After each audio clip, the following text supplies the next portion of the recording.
বিখুমুরিহিন্না আলা জুইবিহিন্না ওয়ালা ইবদিনা জিনাতাহুন্না। একটু দাঁড়ান। ঠিক জনাব ফাতেমা বলছেন, নানি তুমি শোনো, আমি এই জন্য তোমার কথা খেয়াল করিনি।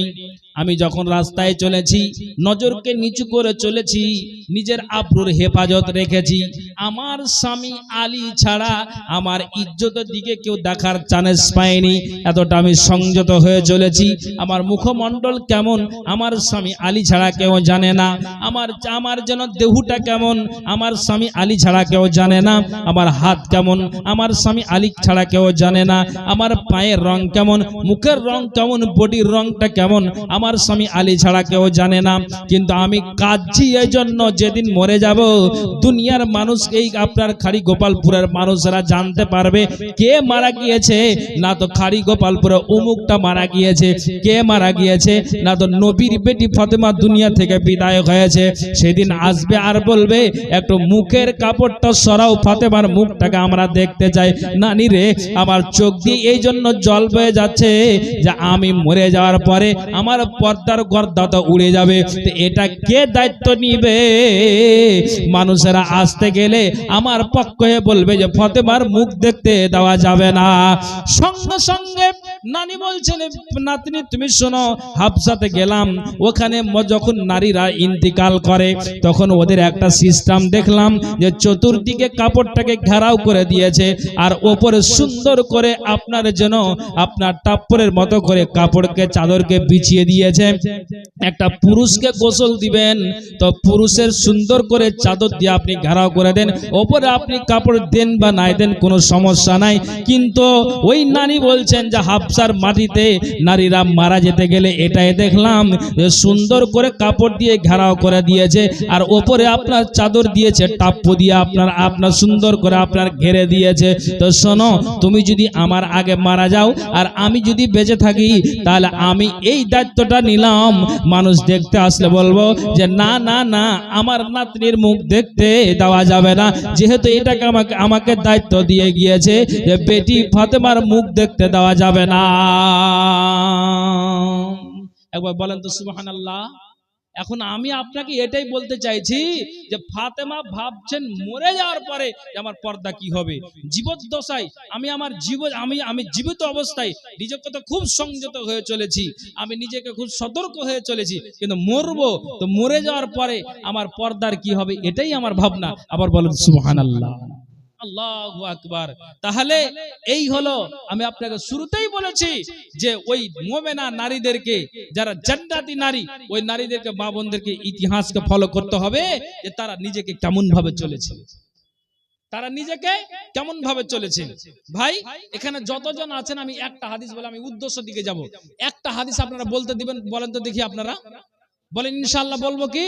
আপনারা একটু হাতটা ঠান্ডা চাদর থেকে বের করেন, হাতটা উঁচু করেন তো দেখি। লিল্লাহে তাকবীর। আল্লাহ। তো এ মাঝে মাঝে ফের বিজেপি তাও নাকি বলবো হাদিসটা? আলহামদুলিল্লাহ। তার মানে মনের টান আছে শুনবার। এই হাদিসটা বলি, আমি উদ্দেশ্য দিয়ে আমার টাকা হাতে আছে, একটু বলে দিই। এটা একটু খালি এই 3-4 মিনিট শেষ হয়ে যাবে। কি হাদিসটা জানেন? ঠিক আবু বকর যখন শরীরটা একবারে এমন অসুস্থ হলো, মানুষ ভাবছে যে আবু বকর সাধারণ অসুখ হয়েছে, সামান্য একটু ডাক্তারের কাছে গেলেই ভালো হয়ে যাবে। আস্তে আস্তে ক্রমে যখন অসুখটা বেড়ে গেল, তারপরে মানুষ বুঝতে পারেনি। তখন আবু বকর শেষে একটা কথা বলছেন, ভাইরা শোনো, আমি হয়তো আর বাঁচব না, এমন একটা মানুষকে রেখে যাচ্ছি, এটা আমার বংশের কেউ নয়, রক্তের কেউ নয়, ওকে আমি দায়িত্ব দিয়ে যাচ্ছি, কিন্তু ওকে আমি তোমাদেরকে নেতা বানানোর জন্য আমি এটা বলে যাচ্ছি, তোমরা অস্বীকার করবে না। একটা খুব ভালো মানুষ, তার নাম হযরত ওমর। তখন মানুষ বুঝে নিলেন যে আবু বকর আর বাঁচবে না, দুনিয়া থেকে আবু বকর বিদায় হয়ে যাবেন। ওখান থেকে আবু বকর নবীর বেটি আয়েশার কাছে আসলেন, আর আয়েশাকে বলছেন, আয়েশা রে, আমি একটা কথাকে জানার জন্য বেটি আমি এসেছি, আমি আর বাঁচব না, শরীরটা আমার আস্তে আস্তে আমার ক্রমক্রম অবনীত হয়ে যাচ্ছে, আমি অসুখ হয়ে গেলাম। ঠিক আবু বকর বলছেন, আয়েশা তোমাকে একটা কথা জবাব দিতে হবে। মা আয়েশা বলছেন, আব্বা জান বলেন তো আপনি কি বলতে চাইছেন? বলছে বেটি শোনো, নবীজিকে যখন আপনার কাফন পরা হয় কয়টা কাপড়ে কাফন দেওয়া হয়েছে? ঠিক যেন আবু বকর বেটিকে এটা প্রশ্ন করলেন। আয়েশা একটু দূর দূর কাঁদতে লাগলেন। আমার স্বামীর কথা মনে পড়ে গেল। কেননা আবু বকর বলছেন যে যখন আমার জামাই মারা যায় তো তার মাথাটা আয়েশা গো শোনো গো তোমার বক্ষ স্থলে ছিল, আর আমি এই খবরটা পেয়ে আমি আবু বকর এসে নবীজির গালে একটা চুমো দিলাম, আর চুমো দিয়েই কিন্তু ওখান থেকে আমি বাড়ির দিকে রওনা দিয়েছি। ওখানে আর থাকতে পারিনি, আমার চোখ দিয়ে 1-2 ফোঁটা জল পড়েছে, আমি ওখান থেকে চলে গেলাম। তো বলো তো আয়েশা যে নবীজিকে কয়টা কাপড়ে কাফন দেওয়া হয়েছে? মা আয়েশা বলছেন নবীজিকে 3টি কাপড়ে কাফন দেওয়া হয়েছে। সঙ্গে আবু বকর বলছেন যেটা আমি জানি। তো বেটি এটাকে আমি আর মজবুত করার জন্য যতদিন বাঁচলাম ততদিন নিজের জীবনটাকে সংযত করে চালিয়েছি, নবীর বাইরে চলেনি, নবীর কথার মধ্যে চলেছি, নবীর কথা অস্বীকার করে চলেনি, নিজেকে সংযত হয়ে চলেছি। তো মরার সময় যেন আমার কোনো কথাকে মানতে যেন আমার কোনো রকমের কিছু না হয়। বেটি এই জন্য কথাটাকে শক্ত করার জন্য তোমার কাছ থেকে ডিটেলসটা জেনে নিলাম। কত ইমানদার মানুষ যা আপনার জানা কথাকে তারপরও মজবুত করার জন্য আবার জেনে নিচ্ছেন। একবার জোরে বলুন সুবহানাল্লাহ। তবে আমি এই আবু বকরের মতো ইমানদার মানুষ আর খাদিজার মতো ইমানদার নারীকে আমি এখানে দেখতে চাইছি। কারা কারা আছেন বলেন? আলহাজ আব্দুর রশিদ 2000 টাকা, আর এটা শেখ মিম্বার ইরফান আলী উনি দিয়েছেন 1000 টাকা। তো ভাইজান আবু বকরের মতো আবু বকর বলছেন যে বেটি বলো কয়টা কাফনে মানে কাপড়ের কাফন দেওয়া হয়েছে? আয়েশা বলেন 3টি।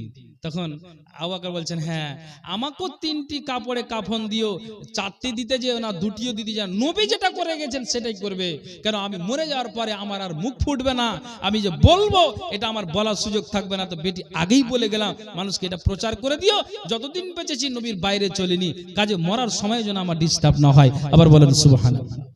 আল্লাহু আকবার। কাজেই ভাইজান আবু বকরের মতো ইমানদার মানুষ আমি 5 জনকে দেখতে চাইছি, একটা 1000 টাকা করে। আর খাদিজার মতো এখানে যারা বসে আছেন, আপনারা যারা পর্দার আড়ালে মা বোন যারা আছেন, আমি ওই মায়েদেরকে বলবো মা বোন 500 200 1000 করে ওখানে একটু চাদর যদি পাঠান তো হয় না ভাই? চাদর পাঠাচ্ছেন, একটু চাদর পাঠান। হ্যাঁ, মাদ্রাসাটা খুব শোচনীয় অবস্থা, বুঝতে পারলেন? আপনাদের এলাকার গ্রামের মাদ্রাসা এটা আনন্দের গৌরবের বিষয়। অতএব আমি আপনাদেরকে বলছি যারা আপনারা এখানে আছেন, আমি আপনাদেরকে বলবো যে মেহেরবানি করে আপনারা 1000 2000 500 200 100 করে আমি 5 জনকে চেয়েছি। আচ্ছা, পার্শ্বে একজন মানে মাদ্রাসার ডাইরেক্টর মাওলানা বদরুল হক, আলহামদুলিল্লাহ উনি দিয়েছেন 2000 টাকা। আর আছেন মেয়েদের দান হলো দ্বিতীয়বার 3420, আর মেয়েদের দান হলো প্রথমবার 4440 টাকা, আর দ্বিতীয় জি ও হ্যাঁ সরি বাংলায় ধরে নিয়েছি 8840 টাকা। প্রথমবার দান এসেছে মেয়েদের কাছ থেকে 8840, আর দ্বিতীয়বার যে মহিলার কাছ থেকে দানটা এসেছে 3400 আপনার 20 টাকা, আর পুরুষদের দান 1480 টাকা আলহামদুলিল্লাহ এসেছে। আর আপনাদেরকে বলবো একটু মেহেরবানি করে যারা আপনারা আছেন ভাই 5 জনকে আমি আল্লাহওয়ালা দেখতে চাইছি, অন্তত 500 করে টাকা আছেন, মেহেরবানি করে কেউ আছেন? আলহামদুলিল্লাহ আমি 1000 আর 500 চেয়েছি, একটা দিলেন। আর চারজন নবীজির দুটা শ্বশুর আবু বকর সিদ্দিক আর উমর, নবীজির দুটা জামাই আলী এবং উসমান। তো আমি আপনাদেরকে বলছি যে এই 4 জনকে দেখতেছি, একটু আল্লাহর রাস্তায় আসুন। একটা কলম হয়েছে মা বোন, আপনাদের সুন্নাতি দানগুলো, এই যে ছেলেগুলো কোরআনের হাফিজ হলো, আল্লাহ এদের মর্যাদা জানেন কত, এদের মর্যাদা। কাজেই আমি আপনাদের বলবো এই যে যারা হাফেজে কোরআন, এই 2 জন ব্যক্তি হলো বাবা মার কত একটা আনন্দ, কত তাদের গর্ব যে আমার ছেলে আজকে এই বয়সটাতে, অল্প বয়সী পুরো কোরআনটাকে মুখস্থ করে রেখে সিনার ভিতরে এখন নিয়ে আছে। আল্লাহ আপনি 4 পাতার একটা বাংলা কিতাব দিন, মুখস্থ করা আপনার জন্য কঠিন হয়ে যাবে। 30টা পারা এটা আল্লাহর পক্ষ থেকেই সহজ। আল্লাহ এটা আমাদের প্রতি মানে সহযোগিতা করছেন। সত্যি গো, 30টা পারে 114টি সূরাকে সে নিজের ভিতরে নিয়ে আছে। কাজে আমি আপনাদেরকে বলবো, যারা আপনারা আছেন ওই যে ছেলেগুলো যে কোরআনের হাফিজ হলো, আমি আপনাদের বলছি ওদের জন্য 500, 200, 1000 করে করে দেন। আমি এটা অনুরোধ রাখবো। মা বোন যার ছেলে হলো, কাউরিতে দাঁড়িয়ে এসেছেন, কে মা এসেছেন, মাসি এসেছেন, পিসি এসেছেন, আমি বলবো, কিংবা গ্রামের ছেলে বলে আনন্দ করে, বা আপনারা তো মাদ্রাসার ছেলে বলে যে আমাদের মাদ্রাসা থেকে এরকম একটা কোরআনের হাফিজ হলো 2 জন ব্যক্তি, তারা তো দিবেন। এখানে যারা পর্দার আড়ালে মা বোন আছেন, একটু আপনারা মেহেরবানি করে সুন্নাতি দানগুলো নাকের কানের হাতের পায়ের 500, 200, 100 করে 1000 করে আপনারা দিয়েছেন, তারপর আপনার কাছে আবেদন করছি একটু মেহেরবানি করে দিয়ে যান। একজন ভাই আমার আল্লাহ 1000 টাকা আল্লাহ দান দিয়েছে, এই দানকে আল্লাহ তুমি সাদরে গ্রহণ করো। যে আশা দান দিয়েছে মনের বাসনা উদ্দেশ্য আল্লাহ তুমি পূরণ করো। আমিন সুম্মা আমিন বিরহমাতিকা ইয়া রাহমার রাহিমিন। আসুন আসুন একটু আল্লাহর ওয়াস্তে এসে মেহেরবানি করে দিয়ে যান। দেখো কেমন ঈমান এনেছে আমার নবীর সাহাবারা, সে যুগের সাহাবারা, দেখো কেমন ঈমান এনেছে আমার নবীর সাহাবারা, সে আর 500 দেওয়া যাবে না, লিখে দেন, পরে দিয়ে দেবেন আপনি, দেন তো বাবু আল্লাহর রাস্তায়। আচ্ছা আলহামদুলিল্লাহ ভাইজান আমার, আল্লাহ গো 500 টাকা আল্লাহ দান দিয়েছে, দান আল্লাহ তুমি সাদরে গ্রহণ করো। যে আছে দান দিয়েছে মনের বাসনা উদ্দেশ্য আল্লাহ তুমি পূরণ করো। আমিন সুম্মা আমিন বিরহমাতিকা ইয়া রাহমার রাহিমিন। ভাইজান যারা এখানে একটু মুখটাকে হিলান তো, এখানে আল্লাহর কোরআন এখানে আমার সামনে আছে, বা আমি এই যে কোরআনটাকে হাতে নিলাম, এতে আমরা সবাই জানি যে 30টা পারা আছে, 114টি সূরা আছে। এখানে যারা যতজন আছেন, আমি মা বোনদেরকে বলবো, যদি আপনার পর্দার ভিতরে আছেন আর বাবা ভাই আপনারা আছেন, আমি একটা কথা বলবো, আপনারা কি বলতে আমাকে আদেশ দিচ্ছেন? বলবো ভাই, বলবো, আমি বলবো। আমি বলতে চাইছি এটাই, যারা এখানে আছেন 30 জনের বেশি আছেন, মা বোন থেকে নিয়ে 114টা লোক থেকে আপনারা বেশি আছেন, এখানে 30টা পারা আছে। যতজন আছেন, কে 1000 দিয়েছেন, কে 2000 দিলেন, কে 500 দিয়েছেন, আর কে খুচরা টাকা কম দিয়েছেন, আমি এই আল্লাহর কোরআনটাকে হাতে নিয়ে বলছি, যারা আপনারা এখানে আছেন, পুরুষদেরকে বলছি আর মায়েদেরকেও বলছি, যে মা আর বোন বাবা ভাইয়েরা, অন্তত এই কোরআনের একটা পারাতে আমি 200 করে টাকা ধরছি। 30টা জনকে যেহেতু 30টা আল্লাহর পারা কোরআনের পারা আছে, একটু বলেন তো 200 টাকা দিয়ে কে আমার হাতে আগে দিবেন? আমি 30 জনকে দেখতে চাইছি। 30টা জন 200 করে টাকা, আপনার 30 জনকে চাইছি, মানে 30টা পারা, একটু 200 করে টাকা আমার হাতে দিবেন তো। আর মা বোন আপনাদেরকে বলছি যে 200 করে টাকা অবশ্যই দিয়ে পাঠান, ইনশাআল্লাহ আল্লাহ তাআলা আপনার দানকে কবুল করবেন। আসুন একটু মেহেরবানি করে ভাই, 200 করে টাকা বেশি বলিনি, একটু পকেট থেকে বের করে আমার হাতে দিয়ে যান, আর এই মুসাফিরের হাতে অবশ্যই দোয়াটা নিয়ে যান। আমি আরো কিছু মা বোনদের বলবো মনে করছিলাম, কিন্তু যাই হোক, কালেকশনের ব্যাপার আর মাদ্রাসার উন্নতি গল্পে জালসা, সেই দিকে একটু লক্ষ্য করতে হচ্ছে। আমি আপনাদের বলছি মা বোন, 200 করে টাকা এই যে বাচ্চা ছেলেদের জন্য, যে ছেলেরা 30টা পারাকে তারা এখন মুখস্থ করে ভিতরে নিয়ে আছে, আল্লাহ তারা যেন এইভাবে, তারা যেন ঠিক আল্লাহর পবিত্র গ্রন্থকে সিনার ভিতরে নিয়ে রাখে, যেন ভুলে না যায়। আল্লাহ আল্লাহ তুমি এটা কবুল করো। আর তারা যেন মেহনত করে ঠিক যেন তারা ভিতরে নিয়ে থাকতে পারে। কাজে এখানে যারা আছেন, একটু আল্লাহর ওয়াস্তে আমি আপনাদের বলছি, বেশি নয়, 200 করে টাকা দিয়ে যাবেন। মা বোন আপনার 200 করে টাকা দিয়ে যাবেন, আল্লাহর ওয়াস্তে মেহেরবানি করে আসুন দিয়ে যান। আসুন একটু আল্লাহর রাস্তা আসুন।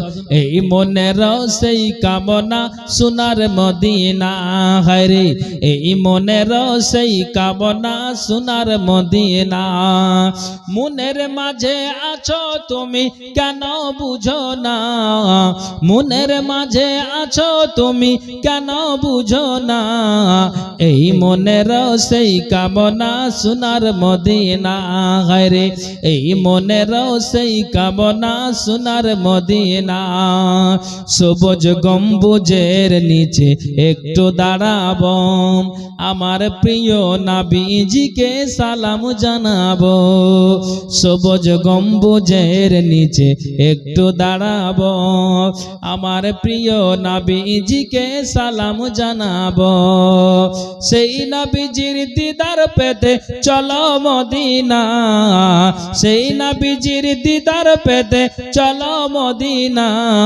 আলহামদুলিল্লাহ একজন সর্বপ্রথম আল্লাহ 200 টাকা আল্লাহ দান দিয়েছে আল্লাহ সত্যি গো 200 টাকা করে আল্লাহ কোরআনের পারা প্রত্যেক আল্লাহ চেয়েছি আল্লাহ একজন ভাই আমার এই 200 টাকা আল্লাহ মহিলা প্যান্ডেল থেকে নিয়ে এসে দিয়েছে আল্লাহ গো এই দানকে আল্লাহ তুমি সাদরে গ্রহণ করো যে এসে দান দিয়েছে মনের বাসনা উদ্দেশ্য আল্লাহ তে পূরণ করো আমিন সুম্মা আমিন বিরহমাতিকা ইয়া আরহামার রাহিমিন। আপনারা একটু বসেন প্রধান বক্তা সাহেব আসবেন ঝাড়খণ্ড থেকে এসেছেন মাওলানা মাজমাউল হক সালাফি সাহেব কিছুক্ষণের মধ্যে আসবেন তাই আপনারা একটু ওনাকে শুনে যাবেন ওনার বক্তব্য শুনে যাবেন আমরা প্রোগ্রাম লম্বা করবো না 12টাতে শেষ করে দেবো জি আপনারা একটু আসেন দিয়ে যান আমি 200 টাকা করে টাকা চেয়েছি ইনশাআল্লাহ উনি তৈরি হচ্ছেন আসছেন আপনারা বিরক্ত হবেন না আসছেন আমার এই মনের সেই কামনা সোনার মদিনা হায় রে এই মনের সেই কামনা সোনার মদিনা সবুজ গম্বুজের নিচে একটু দাঁড়াবো আমার প্রিয় নবীজিকে সালাম জানাবো সবুজ গম্বুজের নিচে একটু দাঁড়াবো আমার প্রিয় নবীজিকে সালাম জানাবো সেই নবীজির দিদার পেতে চলো মদিনা এই মনের সেই কামনা সোনার মদিনা হায় রে এই মনের সেই কামনা সোনার Medina Medina Medina Medina Medina Medina Medina Medina Medina Medina Medina Medina Medina Medina Medina আলহামদুলিল্লাহ আরেকজন আল্লাহ 200 টাকা দান দিয়েছে দানকে আল্লাহ তুমি সাদরে গ্রহণ করো যে আছে দান দিয়েছে মনের বাসনা উদ্দেশ্য আল্লাহ তুমি পূরণ করো আমিন সুম্মা আমিন বিরহমাতিকা ইয়া আরহামার রাহিমিন জান্নাতুল বাকিতে একটু দাঁড়াবো প্রাণের প্রিয় সাহাবীদের আমি দেখিব জান্নাতুল বাকিতে একটু দাঁড়াবো প্রাণের প্রিয় সাহাবীদের আমি দেখিব যাদের কথা পড়লে মনে কান্না থামে না এই মনের সেই কামনা সোনার মদিনা হায় রে এই মনের সেই কামনা সোনার মদিনা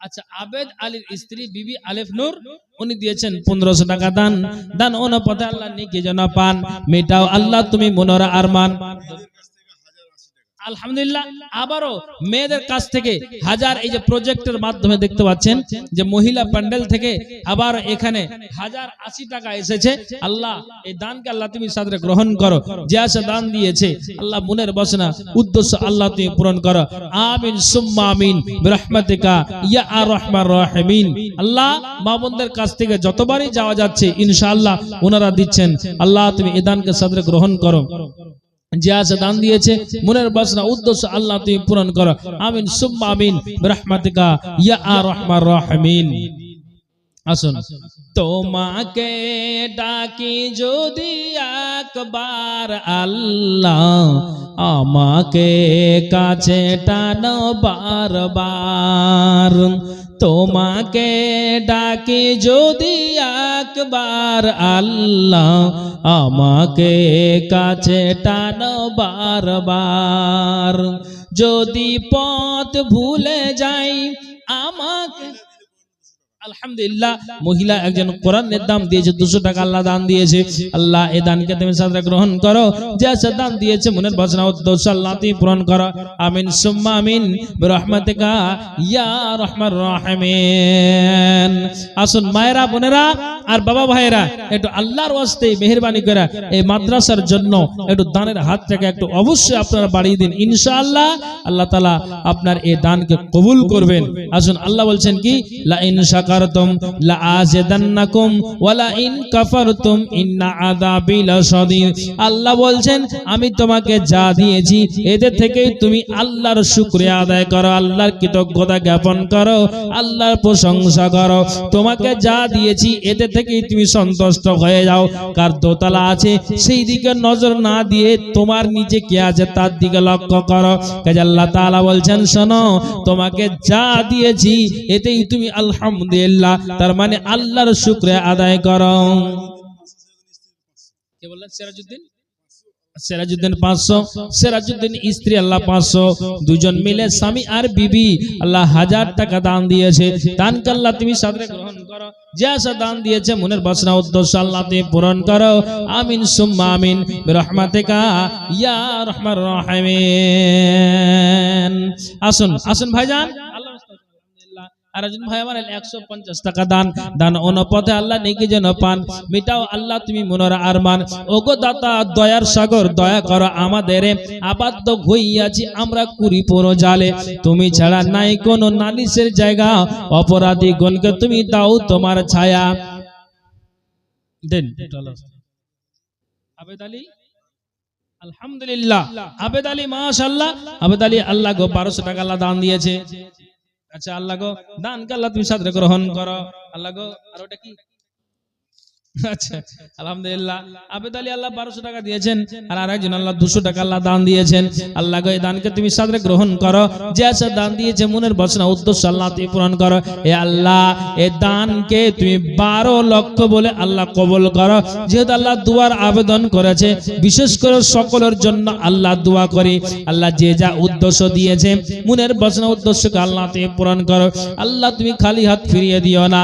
নবীজি বলছেন তিনজনের দোয়া কারেন্ট কবুল হয়, তার ভিতরে একজন মুসাফির। আল্লাহ মুসাফির হয়ে তোমার দরবারে আল্লাহ হাত থেকে উঁচু করে বলি আল্লাহ তুমি এই দানকে কবুল করো, আমাদের ঈমানকে বৃদ্ধি করো। মরে যাওয়ার পর আল্লাহ তুমি কালেমার তৌফিক দিও।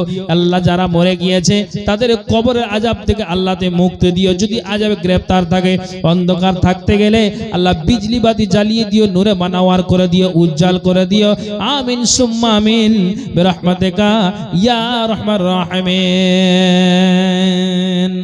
আসুন আল্লাহর ওয়াস্তে দিয়ে যান। জি, মানুষ যদি দেখতো কারো কবরের আযাব, নিজে তখন মিলাইতো তার জীবনের হিসাব। মানুষ যদি দেখতো কারো কবরের আযাব,